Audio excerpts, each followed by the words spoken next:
Well, friends, welcome to today's webinar, and today we will be taking one of the an important one in which we will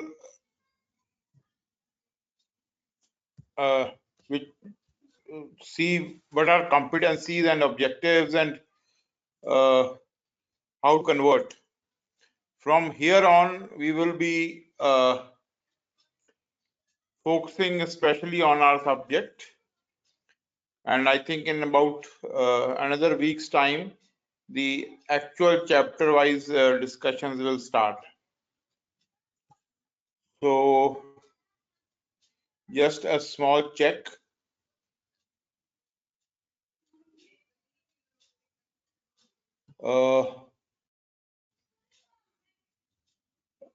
Dr. Kalpana, am I audible?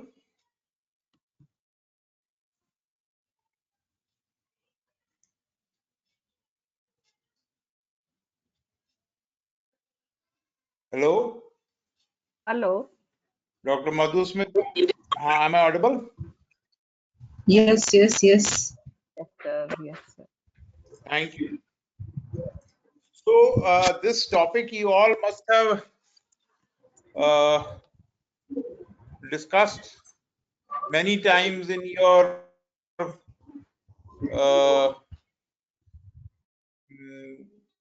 research workshops or in competency-based workshops, etc.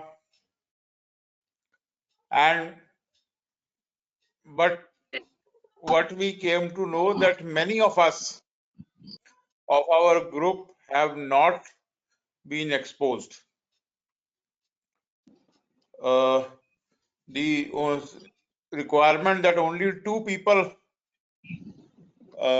can join in a CBME workshop or so that has left many of us still unexposed.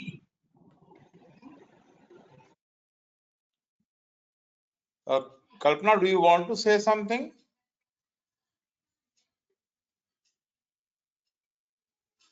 Okay.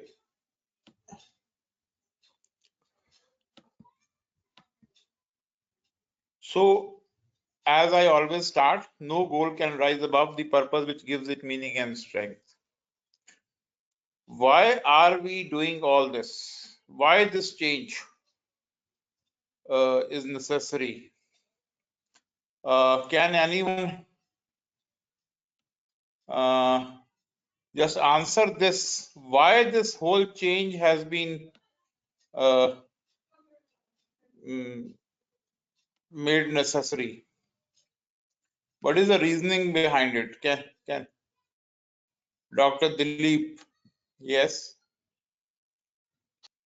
Yes, Dr. Bedi, I think we are transitioning from a very, very traditional old rote-based curriculum in which the students were simply mugging up certain answers and they were asked a set of descriptive questions and answers to a more USMLE-like pattern in which they have to think objectively and have to demonstrate not just knowledge or repetition of facts, because facts can now be gained by Google also, but demonstration of certain objective skills, which we think are the minimum standard which are required for a person who's passing out of pathology. Very good, sir. Especially a required thinking skills, as you said. Right, sir. Yes, that is the key word. Exactly. We are, I mean, any curriculum must undergo constant, for to be fresh, must undergo constant change. But as far as we remember, it has been a long, long time since any change took place. Anyone else? Dr. Madhusmita? You can speak now. Sir, what I feel, because CBME gives us an opportunity to train the graduates not only on the subject, as well as they develop a good attitude and communication skill along with the learning. I mean, with the subject, they develop their communication skill and some attitude with ethics. So a complete package of Indian medical graduate is going to be rolled out. Exactly. So yes, that is also an important reason. Anybody else would like to answer this? Why this change has come? Yes, Dr. Vijayashri.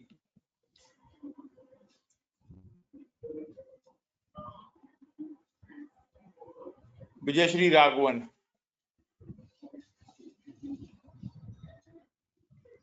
Hello, yes, sir. Good evening, sir. Am I Good audible, evening. sir? Very much audible. Yes, sir. For two important reasons, we need the CBME. One is because all our graduates should be able to take decision as they pass out. It's not merely for thinking; it is also for decision making aptitude, which should be developed in them. And the second is ethical point of view. There are these two Okay, important aspect has to be addressed. That is why we need the CBME with AdCom module within that. very good. Of course, there is a CBME with AdCom and Dr. Manjunath. Good evening, sir. Actually, in my views, the early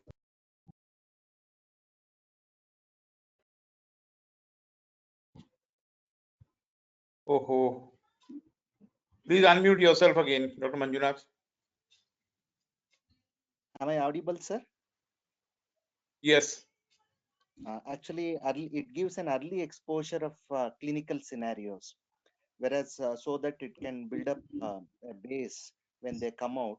One thing, and second thing is Your audio is going and coming. I mean, your net speed is. Yes, please. now, sir, uh, Yes.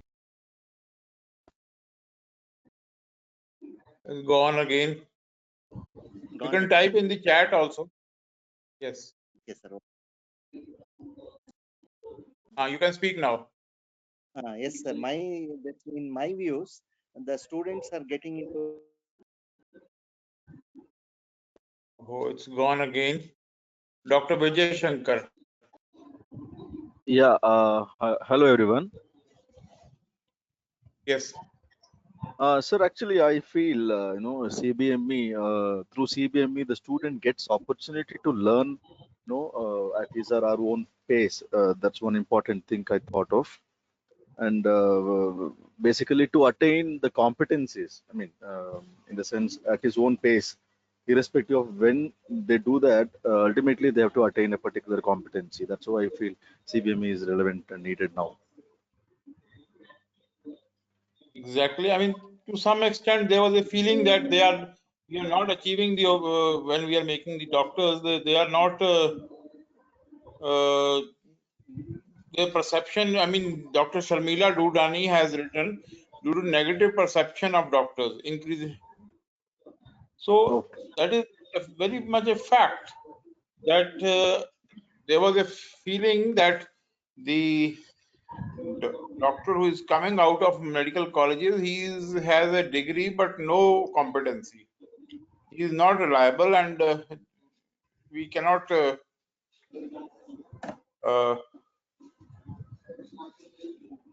ask him. I mean, we give him our life. I mean, he needs more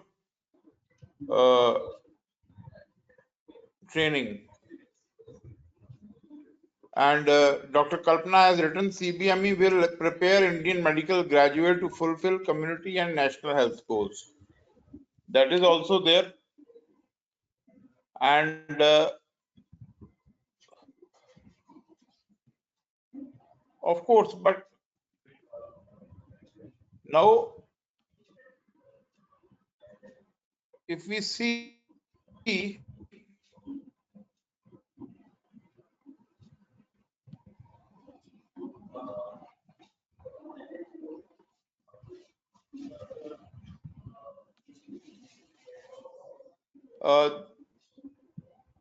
why 2019,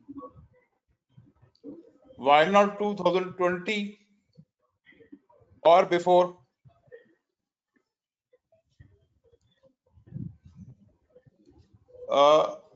For last almost 10 years, this discussion was going on, and they were talking since many years that a change, the medical education units were created, Vision 2015 came, but it was getting Not delayed and delayed and delayed. There was no implementation. And in 2019, they say suddenly there is implementation. So the answer lies here. If you go to the website of World Federation of Medical Education, WFME, I am seeing this notification for almost 8 or 9 years now. That effective 2023,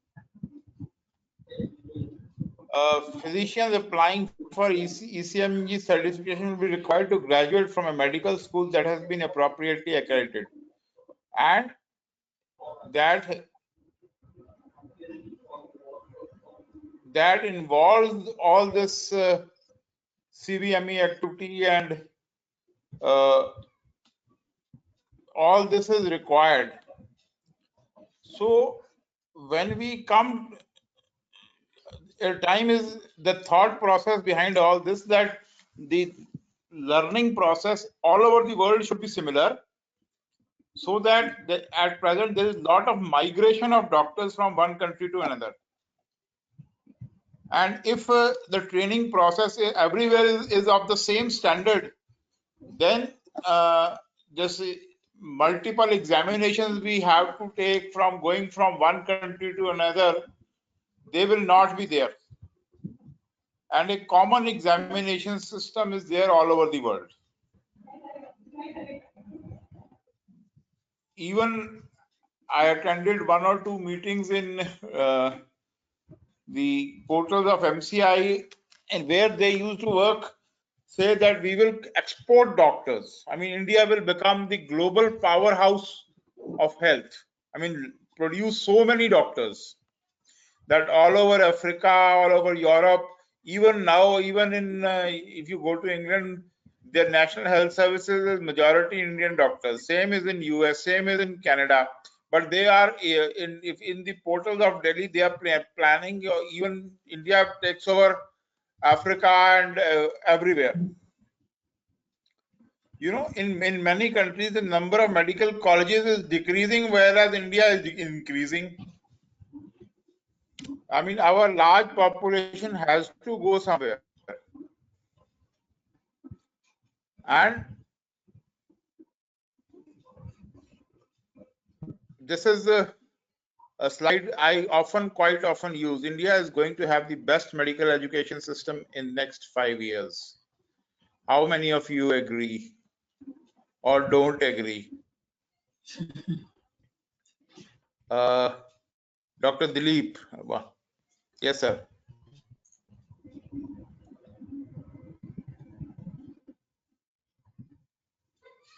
I agree with you fully, sir. If we follow the CBME by the spirit and letter, we'll definitely, through your effort, India will have one of the best medical education system in the next 5 years. Through our effort, everyone's effort. Yes. I mean, we are all moving in the same stream. Yes, we are, as a rapid change is taking place, and there we are in the process where there are initial hiccups, but gradually we are moving towards a very good future. There is light at the end of the tunnel, and time is coming when we have to move forwards. I mean, I expect that in another 5 years, we are going to see some very drastic changes. I mean, if you see all around, the economy of India, it has become the 5th largest in the world. When the thought processes are changing, such CBME has come, finances are gradually becoming available for health. With this coronavirus, I'm sure once we overcome it, there will be huge investment for health, because they will understand that the importance of health Yes, now. I agree. And there is going to be paradigm shift for the government, that they will even see economics from the glass of the health. That health means a lot of financials for the economy, and if it is not there, the economy is also going to go down. Yes. So the Hello. change is definitely, yes. Yes, sir. Okay. So the objectives of this session, that at the end of this session, the participant will be able to differentiate competencies from objectives, write objectives from different competencies using all 3 domains, and explain relationship between objectives, learning, and assessment. I mean, many of you must have attended such sessions, and we will be in a discussion mode.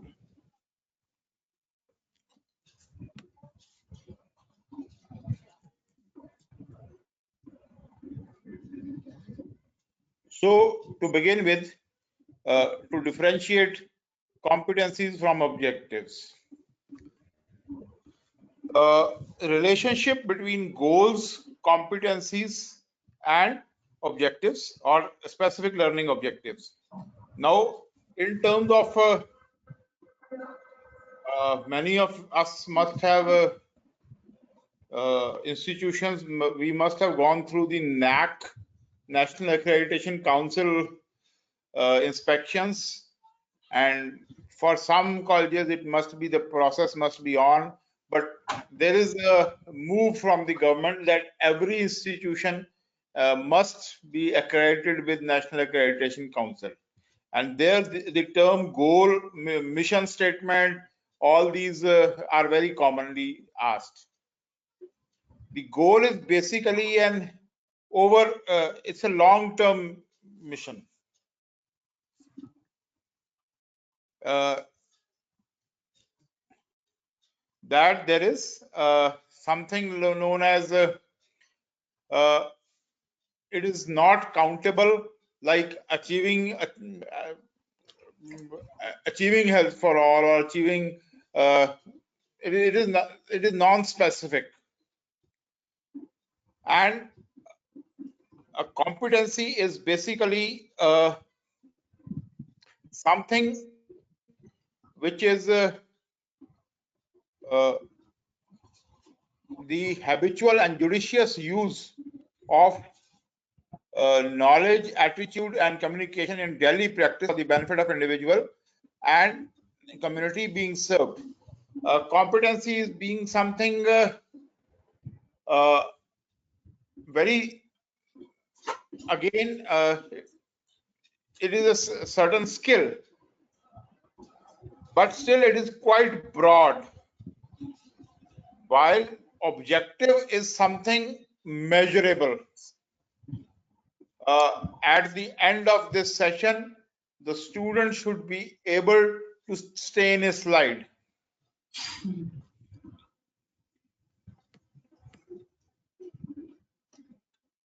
So it is very, very specific learning objective, learning experience, and how the Indian medical graduate should do or behave related to a very small unit of time.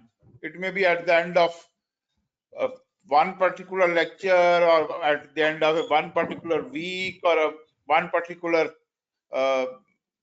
month, but it is a very specific learning objectives. It becomes even smaller.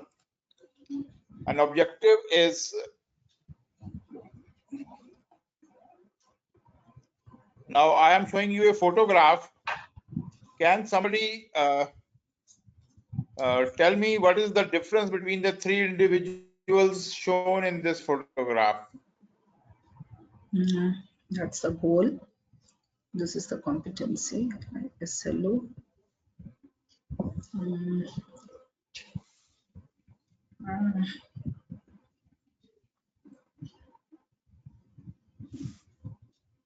Yes, Dr. Shagufta. Competency.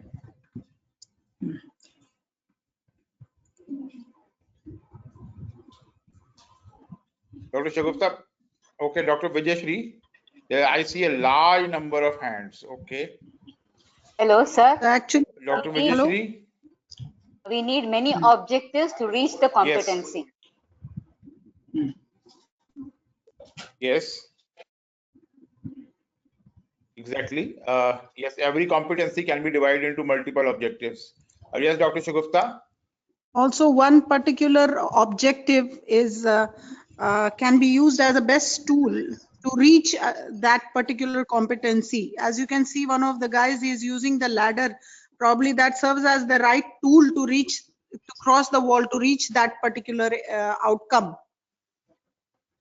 Okay. Very good. So it means that we need to have very structured objectives which are aligned properly with our competencies so that we get the desired outcomes. Very good. So Dr. Ramani. Ramani, Yeah, good evening. Ramani. Yeah, Ramani, I'm Dr. Ramani. What I see here, what you have tried to depict is the person who is standing on the wall. Here, all the three have the same goal to reach the wall.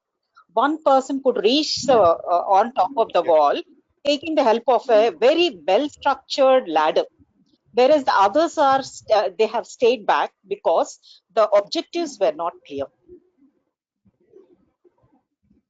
No. Yes. Dr. Dilip.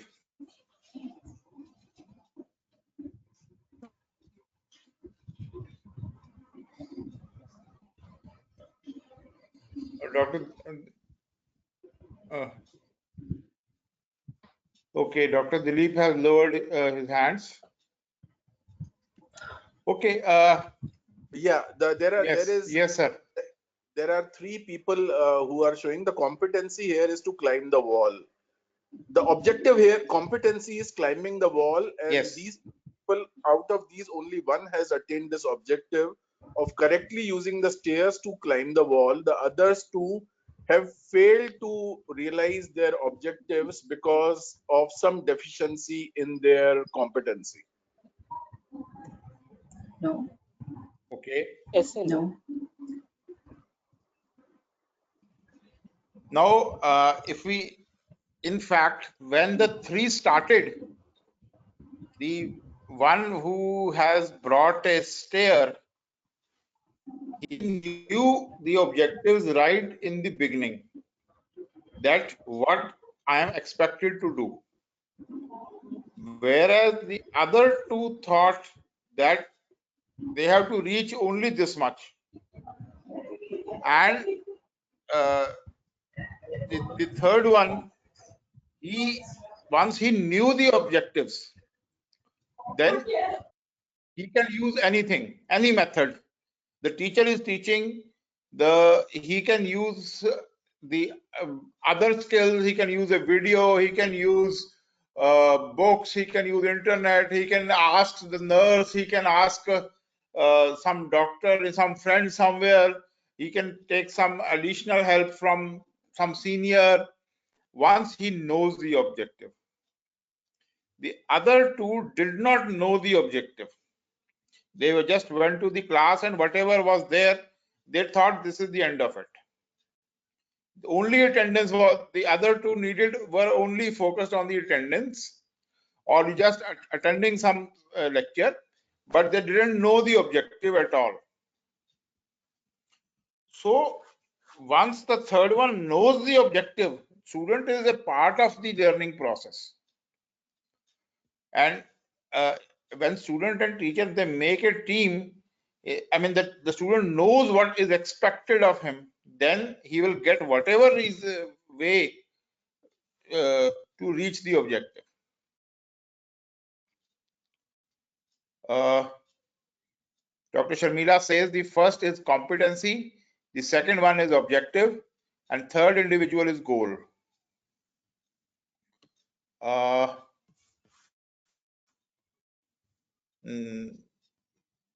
Maybe, I mean, I don't how it can be a goal.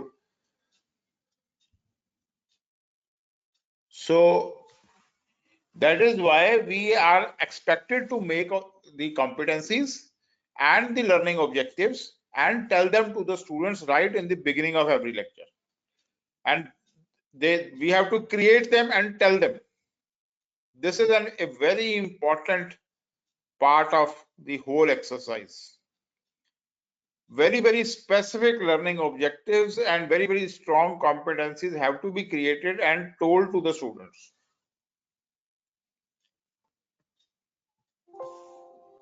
And this is the whole exercise which we are all going to do jointly in coming 2 or 3 months.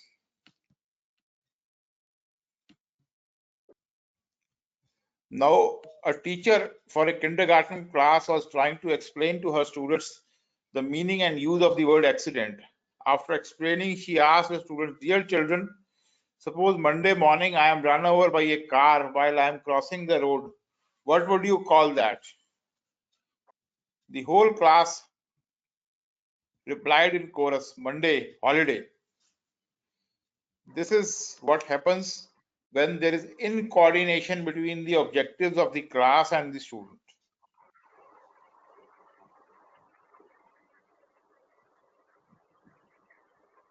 So there is a system-based approach in which we give some objectives and there is a process. So some teaching methodologies, some assessment, some viva, some way, and as a result of which there is some output. And as a result of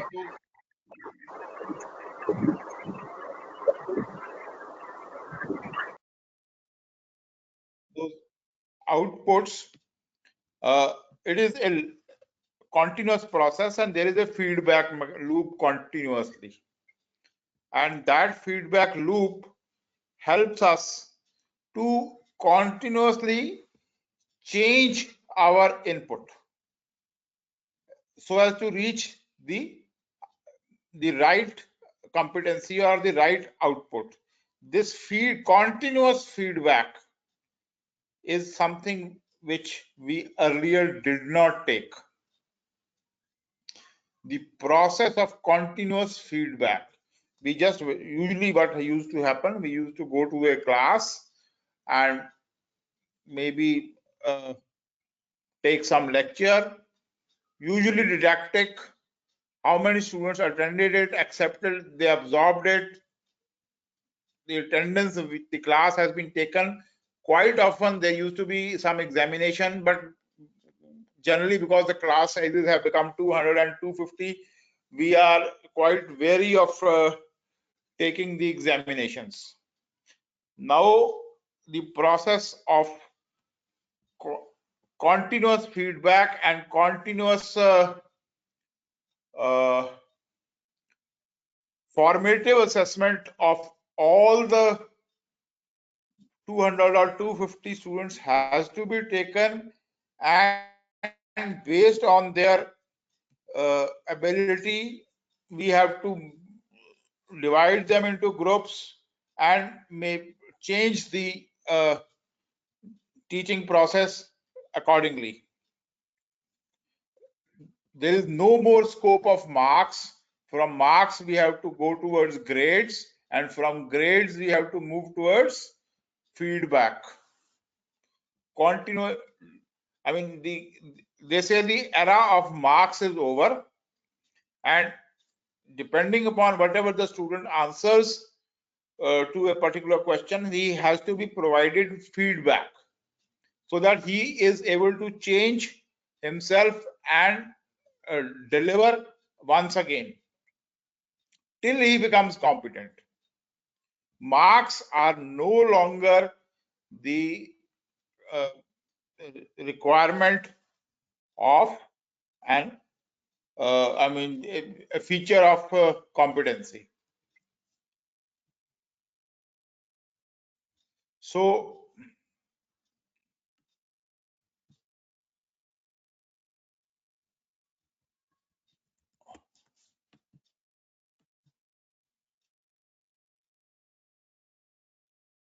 this is a list. Can somebody tell me which one is a competency and which one is a learning objective?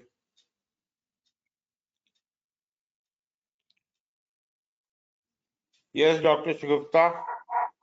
So the first one, the resident will provide appropriate treatment to patients coming in gynecology OPD. This is an objective.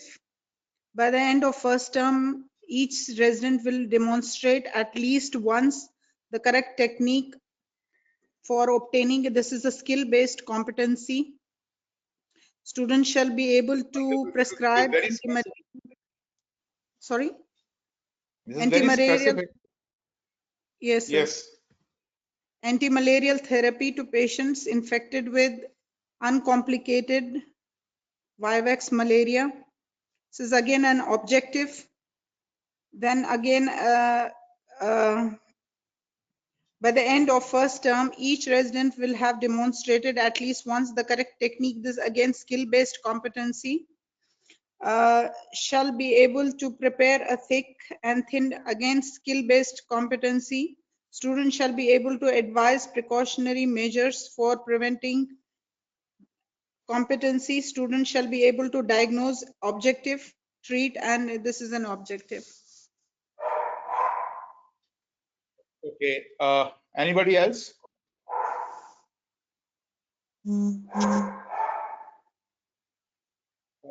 Dr. Rashmi.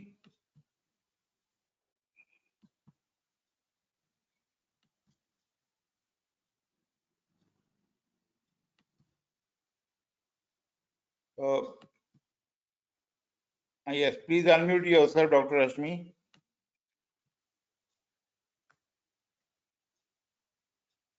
Or Sanjay Mehta, anyone differs with her?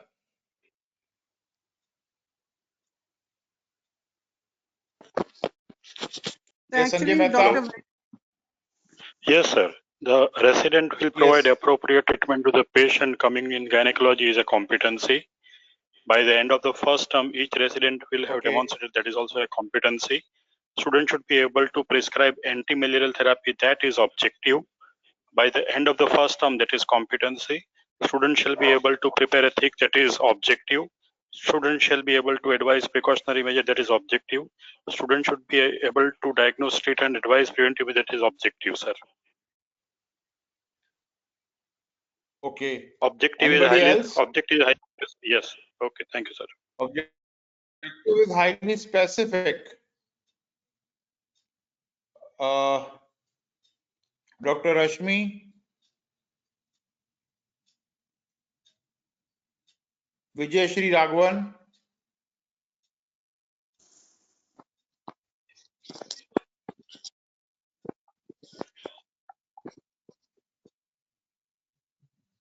May I say something, sir? Yes. Sir, am I audible, sir? Okay. Sir, Yes, I yes. think 1, 6, I think 1, 6, and 7 are competencies, sir. The rest are all objectives, sir. Okay. Sir, objectives are First- highly specific yes, and measurable. Yes, sir. Yes. Dr. Raghavan? Hello, sir. Hello, sir. Yes. Second one is a specific learning Please speak. objective. Second one is a specific Yes. learning objective. First one is a competency, and third one also is a competency because you need lot of objectives to reach that competency. And fourth one is a specific learning objective, and fifth one is also a skill based objective, and sixth one is a competency. Seventh is also a competency. Okay. Good. So Yes. there are some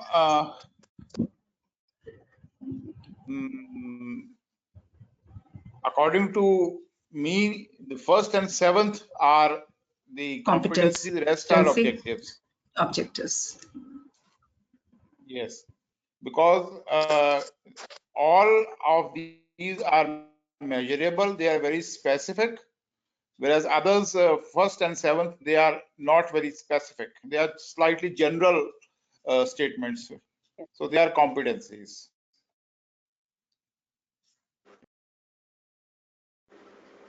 Sir, what So, about sixth? Is sixth?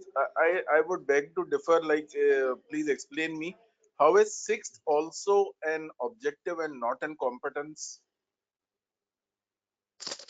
Because these are because again. it is students shall be able to advise precautionary measures preventing of mosquitoes to in patients in local language. So it is a very specific activity which can be done in a very 30-minute or short 40-minute duration. period, which can be Yes. done. Yes, and it is not something a big It run a is malaria measurable, control sir. program. Yes, it is measurable.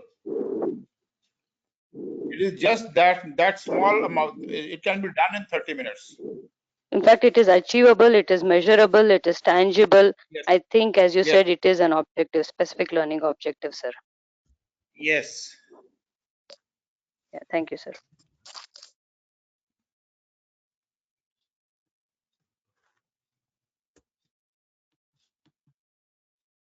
So,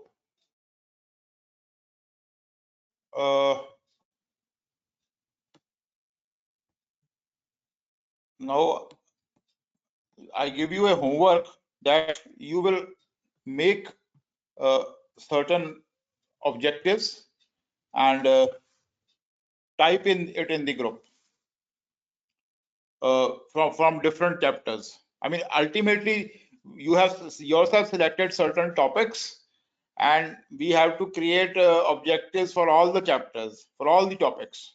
That is the main exercise for this whole group, and that is going to be a massive exercise. I also plan to make certain sheets.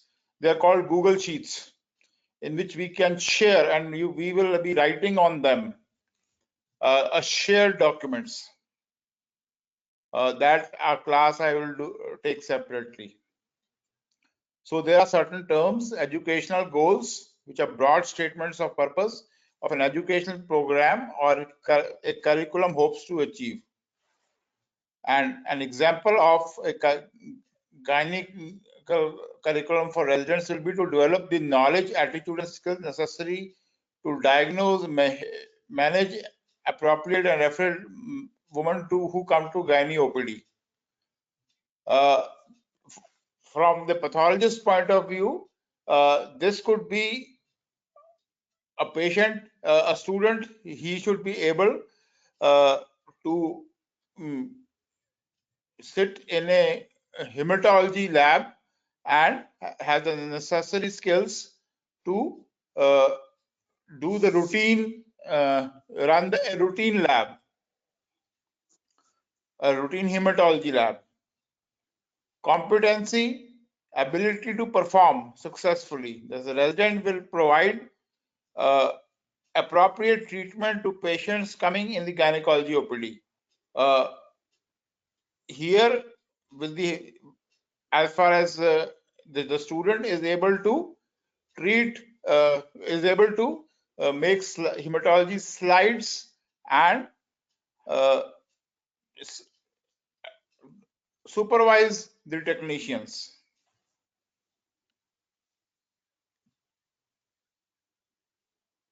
Objective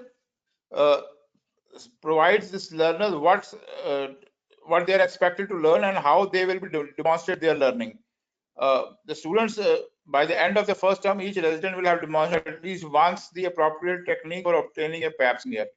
In the context of pathology, he should be able to make slides, hematology slides, and also demonstrate, say, malarial smear, or identify a case of leukemia or a particular type of leukemia, or at least if he is provided a case history of leukemia, then he should be able to diagnose that this is definitely a case of this is the possibility of disease. I mean, in Maharashtra, if we go, they have removed those Benedict solution test and all those blood grouping which we are all doing in our practicals. Instead of those, if they have been replaced with definite case histories and urine strips, things which we many things which we don't use, they are gone. I attended one examination in one of the newer AIMS exam, and there also I saw the practical system is very different. It is all case-based questions in a practical, which are not there in most conventional medical colleges. I don't know about, I mean, in any other, the changes in any colleges which we see, but wherever I have gone to take examination, we are still with those staining a slide and blood grouping and Benedict test and heat coagulation test. Now that is not there anywhere. I went to a foreign country. There I saw this teacher is just standing and students have been given certain problems and they are themselves solving them.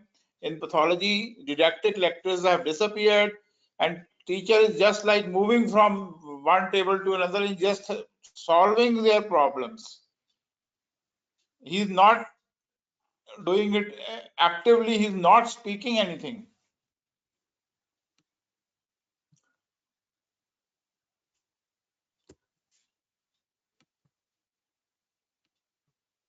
So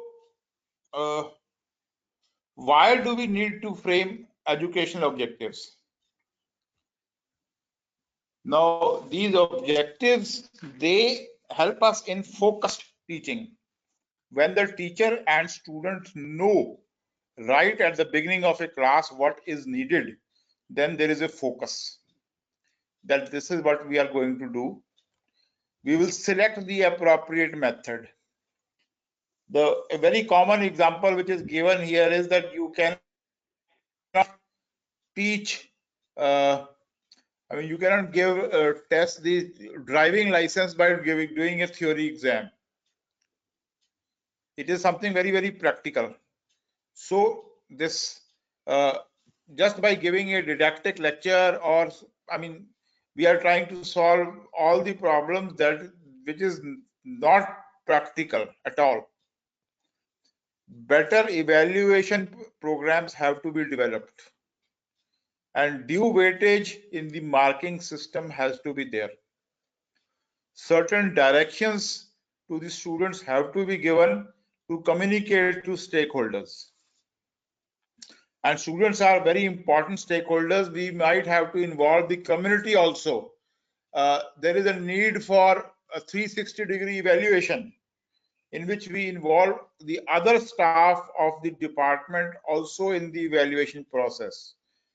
We have mobile phones in almost every pocket, which can be used for taking videos of how the student does something, or maybe sending him videos before the class, flipped classroom. All those things have come, but we are not applying them. We have to apply them to achieve certain competencies. So we will just recap certain learning domains. Anybody would like to make any comment at this stage or ask something? Okay. Yes, Dr. Vijayashri.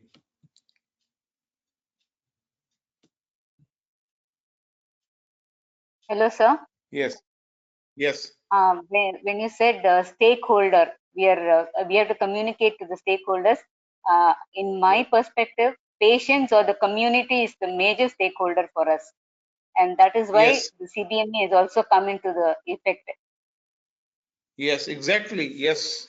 The patient is the patient or community is the major stakeholder, and that is why the medical colleges in different parts of the country, they have got different disease patterns.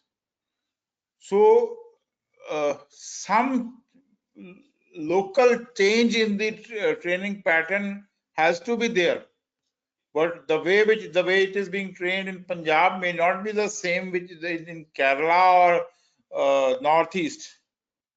So some localized changes have to be there.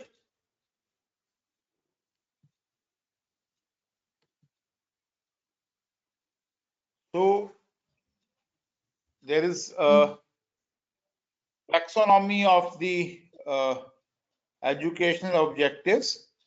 That is we have a cognitive domain, an attitudinal domain, and a psychomotor domain. And the cognitive domain is what we know or we think and we perceive. The thing is that the mind does not see what the eyes don't see what the mind does not know. So some knowledge component is there in every competency. Then there is an attitudinal domain, a feeling, how the student deals with the patient, what is how he behaves while dealing with a patient. I mean, as a living being or a different, as just a, there's a book by one of the very famous surgeons, in the name I'm forgetting, in which he says that the doctors are treating patients like a machine, and many things have to be done, and these motor skills or psychomotor domains, they are also there in many competencies, and all three join to make a certain behavioral change. I mean, the competency is achieved. So in the cognitive domain, there is a knowledge, just facts, getting the facts, and these facts can be, they may be in the brain, they may be in a hard disk, and then the student must have information literacy and how to get that knowledge. And then there is comprehension. Based on that knowledge, you think and you comprehend that, okay, this is the way things are happening. There should be cognition, and then there is application of that knowledge. And based on that application, there is analysis, there is synthesis, and there is evaluation of somebody else's work and also your own work. So these are the various levels by which a cognitive domain passes through, and questions are, they could be a certain, in first prof they could be just knowledge or recall, and in second prof they could be comprehension or understanding, and level 3 could be the knowledge, the problem solving. So as the student passes through the whole process, there is a problem solving. I mean, this whole hierarchy moves forwards.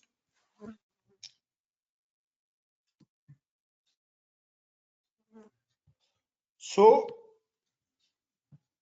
at the end of the learning sessions, the student shall be able to enumerate the common conditions producing pitting edema.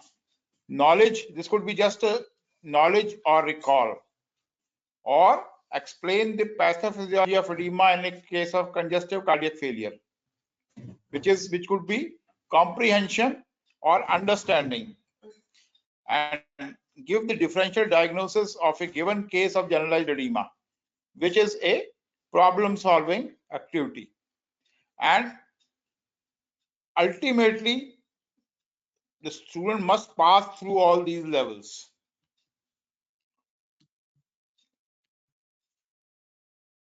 The psychomotor domain,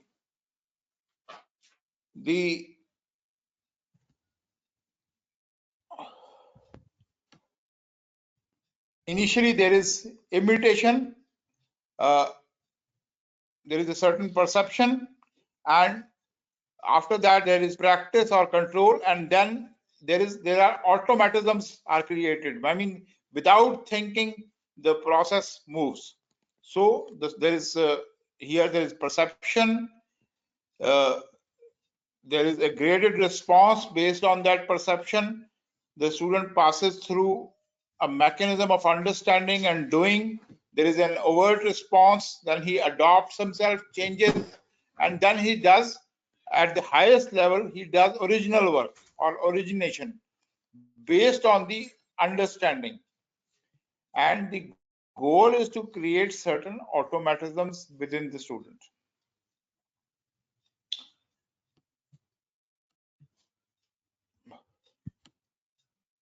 For example, the learner shall be able to mimic the act of giving intramuscular injection to a model. This is imitation.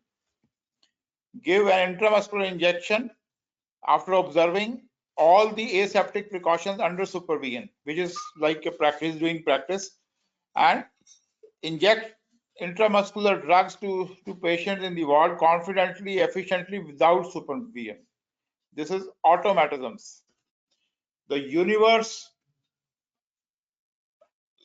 all evolution in the universe happens through automatisms, and our teaching also must pass through certain automatisms. The affective domain or experiential, the certain experience is there, is received. As a result, the student responds, he values this, and then there is organization in his thought processes. He characterizes a value system, and ultimately he starts absorbing. So he receives, responding, and internalization. I mean, this is what he, like Dr. Shagufta in the morning, she said experiential learning. So here also there has to be some internalization.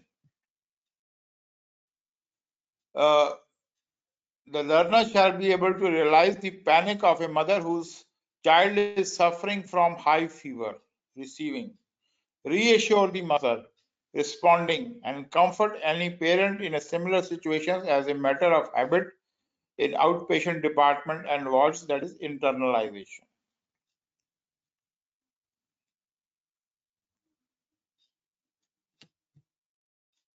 So in the MCI booklet we have, there are levels of competency, and which could be the terminology which they have used: knows, the knows knowledge attribute, it enumerates, describes, knows how.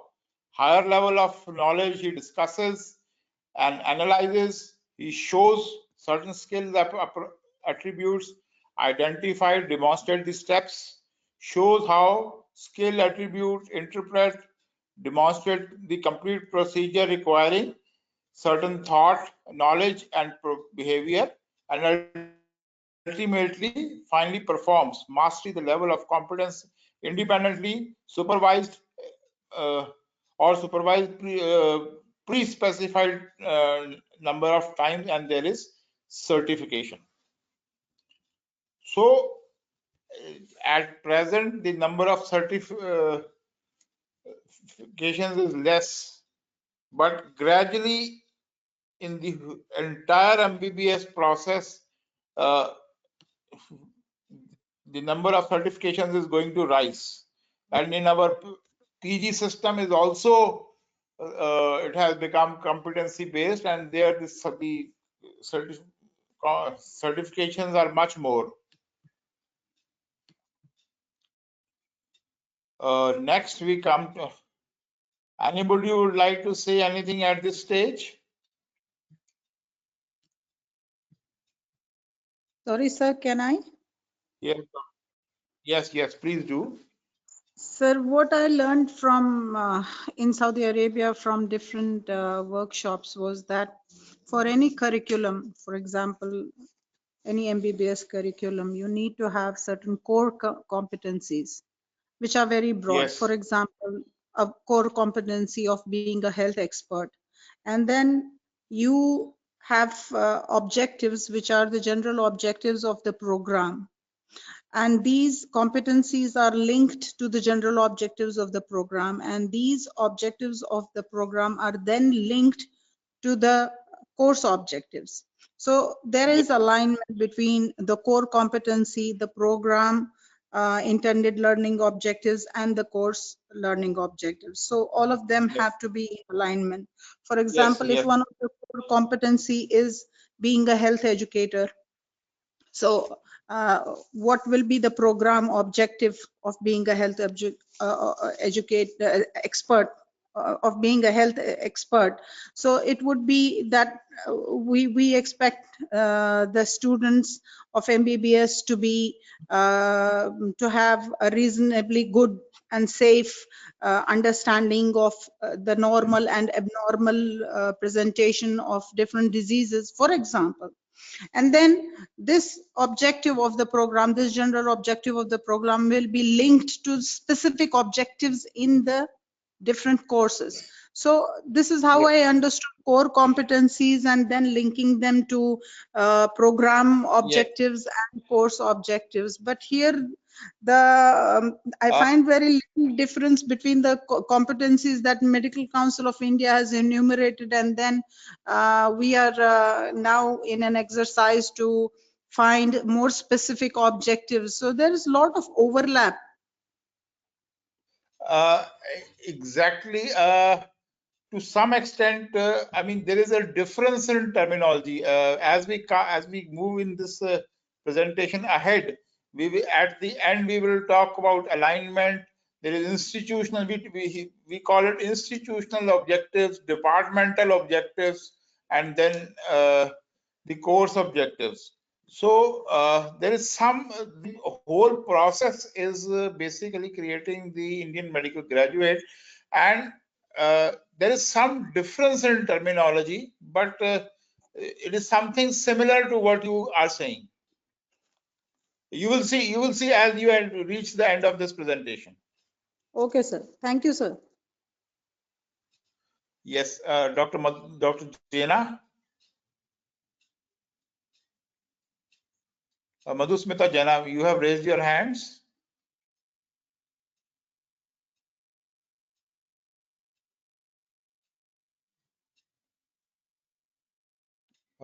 And there are,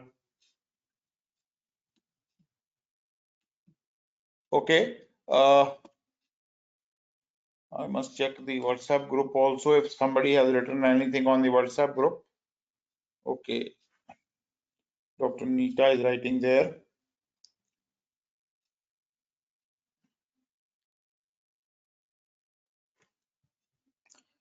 this learning is very, because in future we will be all discussing all this chapter wise.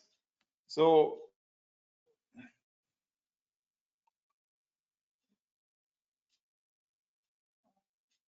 the a clear, brief, clear statement which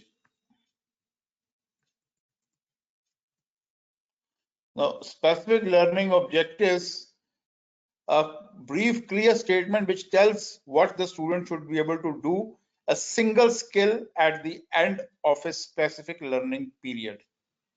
So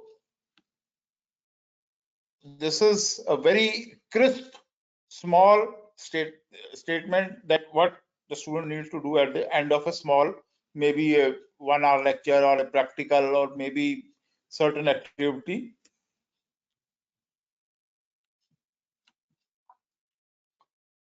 And there should be a direct relationship with departmental objective and stated in terms of observable behavior. Now, there is a departmental objective and there has to be alignment with that observable behavior. So, the qualities of specific learning objectives, the word term quite often used is either SMART. One method is used as SMART. That is, it should be specific, measurable, attainable, relevant, and time-based. So, and of course, relevant and observable, feasible.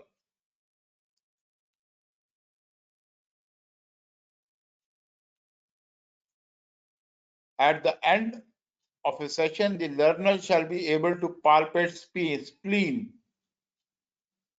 It is quite specific, it is measurable, it is attainable, it is relevant, and it is time-based. List 3 major causes of abdominal pain. Very specific, and but it is measurable, it is attainable, and of course it is time-based and relevant. Understand bleomycin. What is this?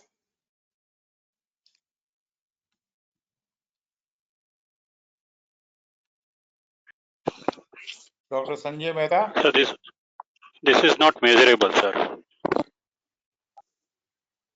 Yes. Because we are talking about understanding. What he understands, that is altogether a personal perspective. Yes. And whether it is relevant or not, maybe. Nose steps in Krebs cycle. What is this? This is attainable. This is relevant and it is time-based. Convince patients for relative of blood donation. What is this? Anyone?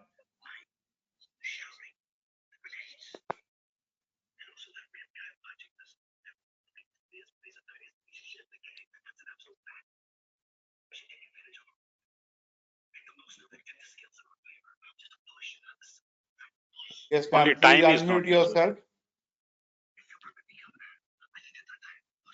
Yes. Dr. Dilip has also.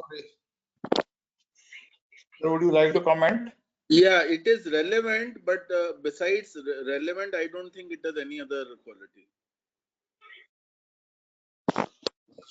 Yes. So it is specific. I mean, it can be done time-based, and of course, it is attainable. So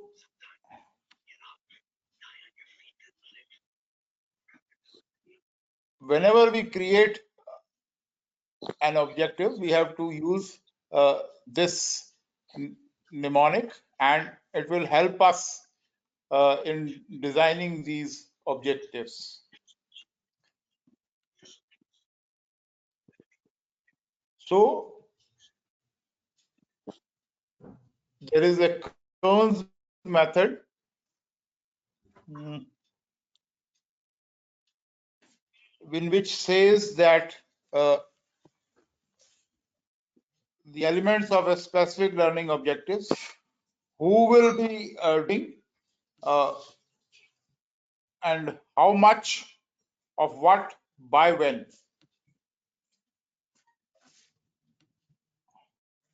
And another way of SMART objectives is, this is from the MCI document, and in the MCI document they have said the ABCD method, that there in the objective there should be an audience, there should be a behavior, certain conditions should be there, and a degree should be there. And so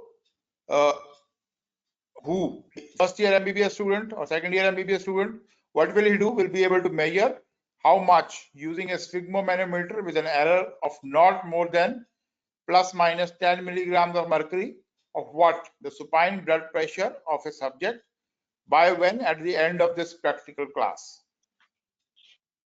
So this could be how we create a learning objective. And remember, it is the learner.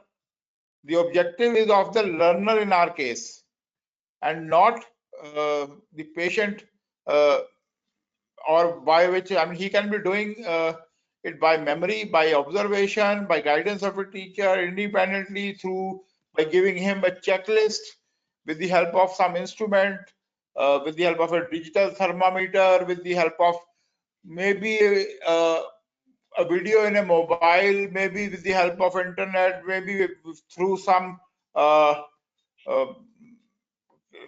of a map, maybe, I mean, he should be able to do with the help of certain, I mean, aids are also allowed.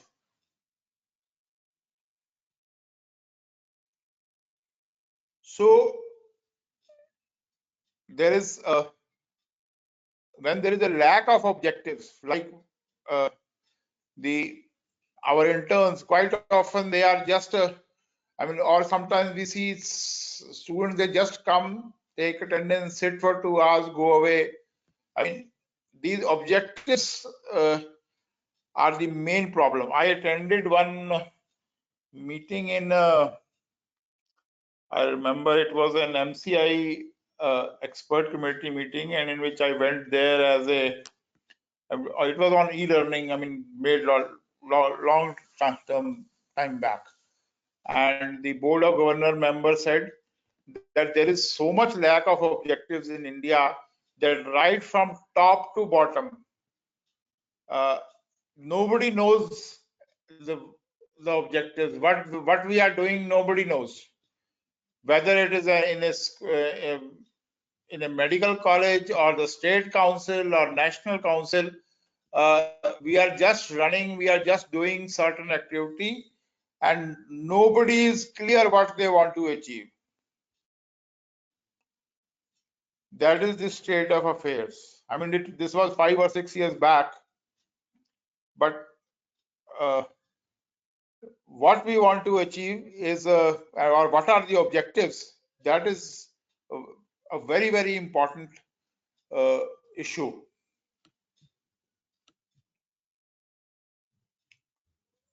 So quite often objectives are unattainable, and even those, they are not useful.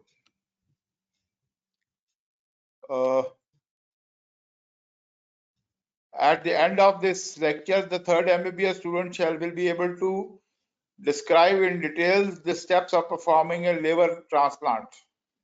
Can anybody comment? Is it SLO?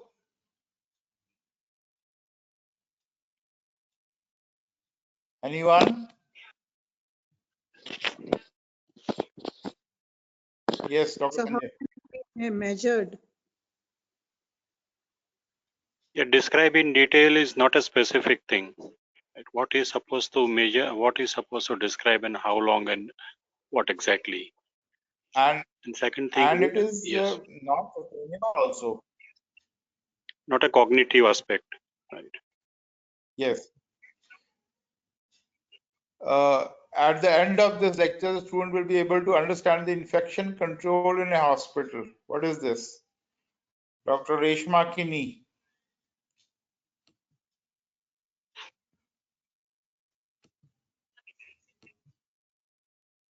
Yes, please unmute yourself. Hello, sir. Hello. Yes. Sir, the second one is not a well-written objective because it says understand, and by the word of understand, we can't really measure what he will ultimately know at the end of the class. It's very non-specific. Yes.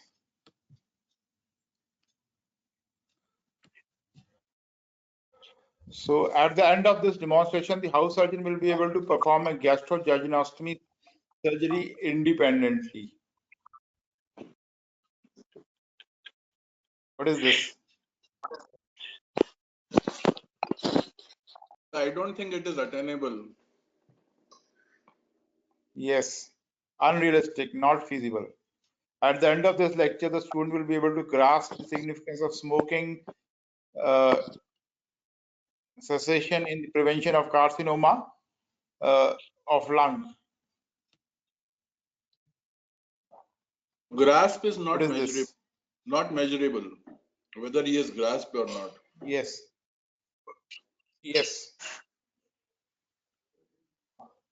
But it is slightly, I mean, we cannot measure this, but okay, not measurable, not observable.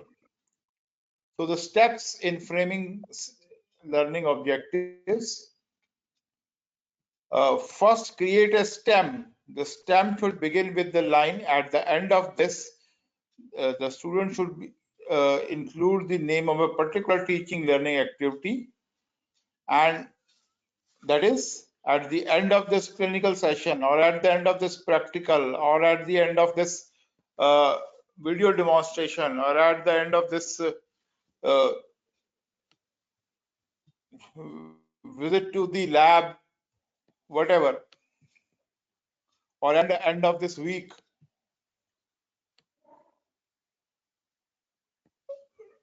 Identify and add who, that is the learner for a particular teaching learning activity.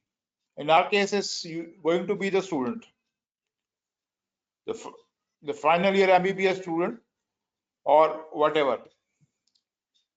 Step 3, the connect step 2 with an appropriate action verb that describes the expected learner behavior after the teaching learning activity using the words will be able to do. So there are a number of verbs, and one of them is will be able to. And Sir, at the end step of this 2. clinical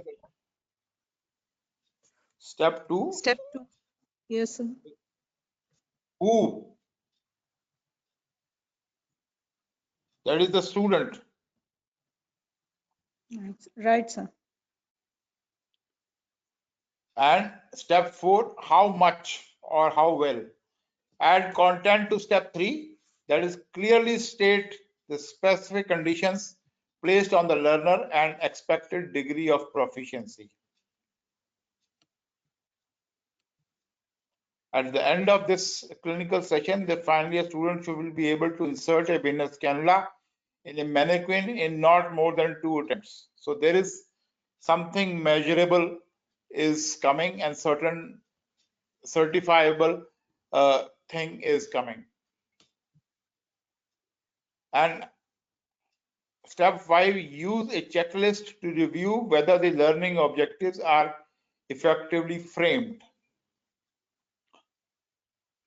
The checklist has been provided by MCI in its booklet, and I have just copied it from there.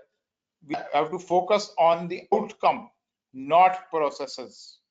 Each objective is stated with an action verb. One action verb is used per learning objective. Vague verbs are avoided, such as know or understand. Verbs used reflect the level of learning required, and the outcomes are observable and measurable. The objectives written in terms of what the learner does and not what the instructor does. The objectives reflected in knowledge, skills, or attitude are required in this course. They should be appropriate number of objectives and they should fit within the program and course goals. So when we create in coming days and months, when we create the objectives, we should keep this checklist, and constantly in a group we will be validating them chapter wise. Only then we will be able to create these objectives. Sir, I have a question. Yes, please. Sir, how many learning objectives per lecture is feasible? Because what I know is that not more than 6 learning objectives, and if we have more objectives than that, they should be given Then in other. the whole exercise is lost. The whole exercise is lost. Yes. I mean, then So if we they have will more, become non-specific. yes, They will then they become can. non-specific. 6 is a very big number. So some of them can be given as an activity for the students to achieve those learning objectives themselves. So, but what is the standard that you want to follow here? I mean, according to the MCI, how many learning objectives per lecture do you plan to put? I don't think they have given any number at the moment. But there As should far be, as sir, my because understanding is, otherwise you can add so many. We can go on adding, and there is no end to those. I don't think we will be having more. Even six we will be doing. Even less than that will be there. Hardly 2 or 3. Right, Anybody else would like to make any comment? Dr. Arpita.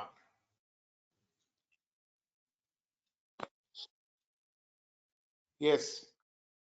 Hello. Hello. Yes. Yes, Sir, please. I We didn't can hear raise my you. hand. Sir, I didn't raise my hand. It was earlier I had raised. And sir, I Okay. believe that maybe more than 2 or 3 will be required for a competency. Like right now, what are the learning objectives we make right now? We feel that Yes, yes. I just spoke a general statement. I mean, we can, for many, we can have 4, 5. I mean, 6 is, I mean, 6, I mean, I just made a general statement.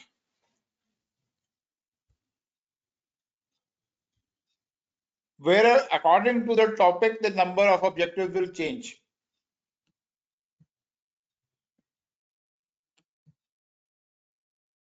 So, and one action verb. So, certain verbs which we will be able to use. The list, enumerate, define, problem solving, to contrast, criticize, deduce, all these cognitive verbs are there, and we will have to specifically in different objectives these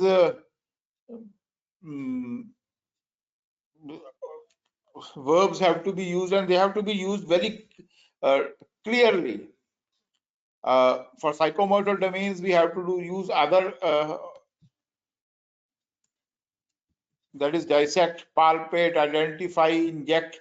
I mean, they have been defined and they are very specific. For affective domains, receiving, responding, internalization, a large number of verbs have been used, and they are the verbs which we have been instructed not to use: understand, discuss, appreciate, know, learn, increase. All these non-specific, think critically, grasp the significance of. I mean, these verbs have to be avoided in writing the learning objectives. And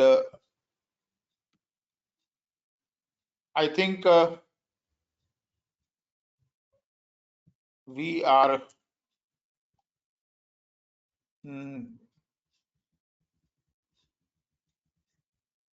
yes, it's almost 1.5 hours, so we will continue with this. I just want to show this slide. As Dr. Shagufta had said, that there is certain program objectives and there are certain. So the term which we have to use is design backward, deliver forwards. That we have an intended learning objectives of the institution, which is the competency of the MBBS doctor at the end of 5 years. And when we start from the very early, right from the first year, then when we design the lesson, there are intended learning outcomes of the lesson. Then there are intended learning outcomes of the unit, intended learning outcomes of the course, intended learning outcomes of the academic programs, and they all have to be aligned right up to the competency of the doctor.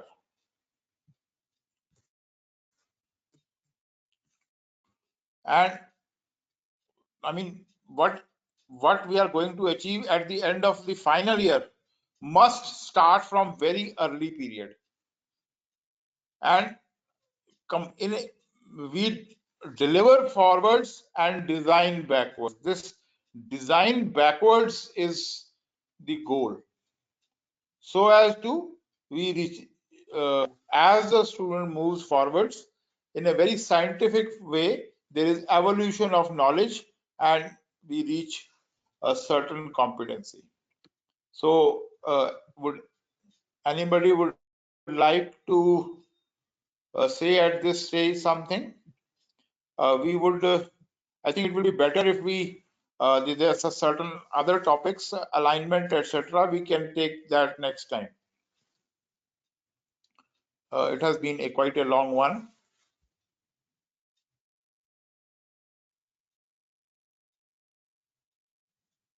Anyone? We can end it then. Any closing remarks anybody would like to give? Dr. Ramani, ma'am?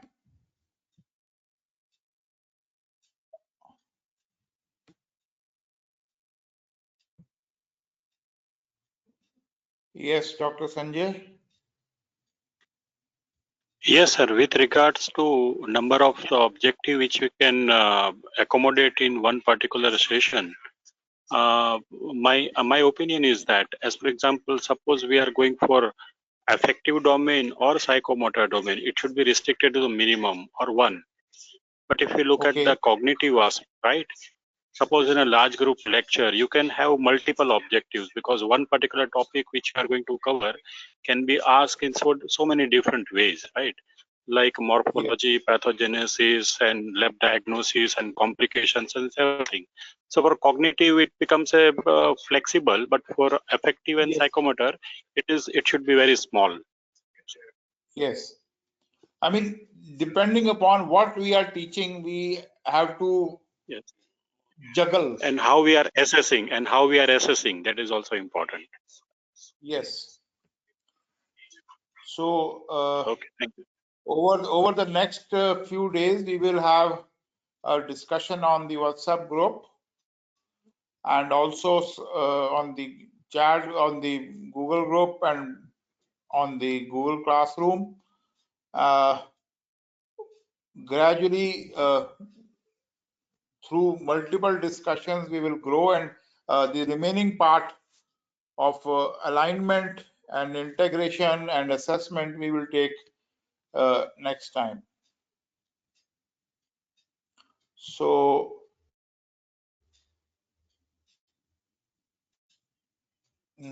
thank you very much.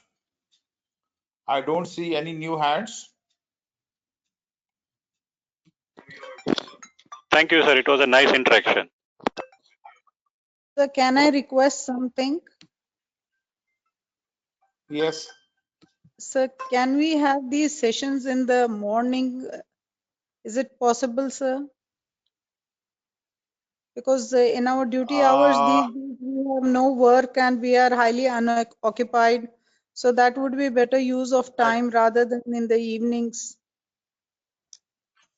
Actually, the attendance in the evenings is much more. In the morning, like today morning, we took hardly 15-20 people came. Now the attendance, it had crossed 42.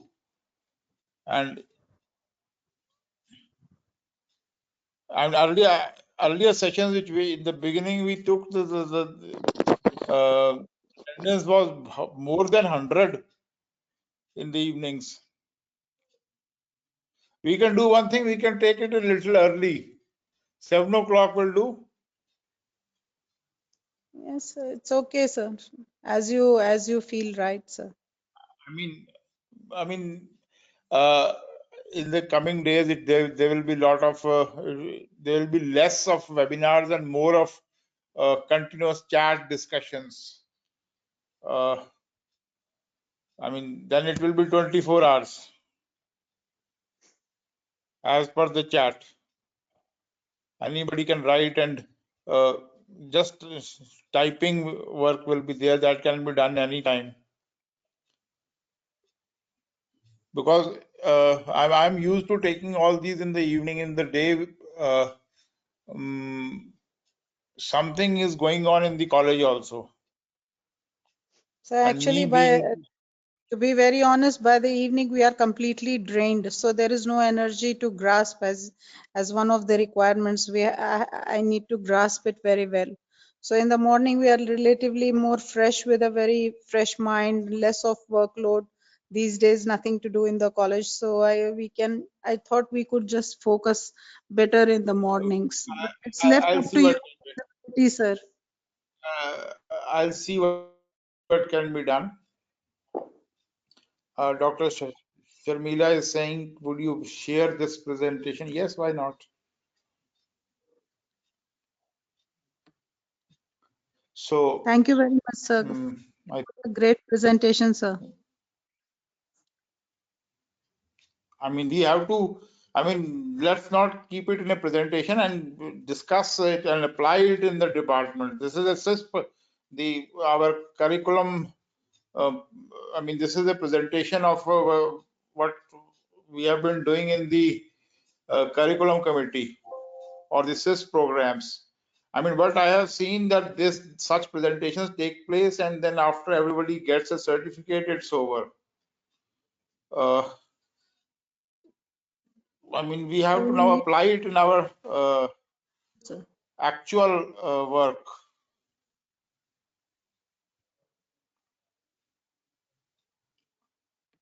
So I think we need a lot of commitment for that. We need a faculty that is truly committed at heart to really change and bring about these changes in this way that is required now. We are all very committed. That is why we have joined this course. And there is a peer effect now. Yes, true. The peer effect of all our pathologists, all are from different parts of India, and everybody is contributing something. Because when the pressure is that we have to make it for the whole all the chapters, one said, okay, forget it. But if everybody takes one or two chapters, then, and we all know what we are going to do, and we are going to do together, then it's easier. And many of us, like some of us have made that chart which has been made by Dr. from Pondicherry, Dr. Srinasan, and they are also contributing videos, and jointly we are a very strong force, and we can do many things than what we can do individually, at least for our own subject. True, sir. I agree completely. Yes, I was feeling that we should have something of a similar group in pharmacology and microbiology also, because a lot of integration is needed. At certain stage, we will start feeling, okay, where is the integration part? So let's see how we do that. But at least within our own subject, there is a lot to be done. I myself, if you say I'm able to do it myself, I can't do it. I need the help of so many people. Okay.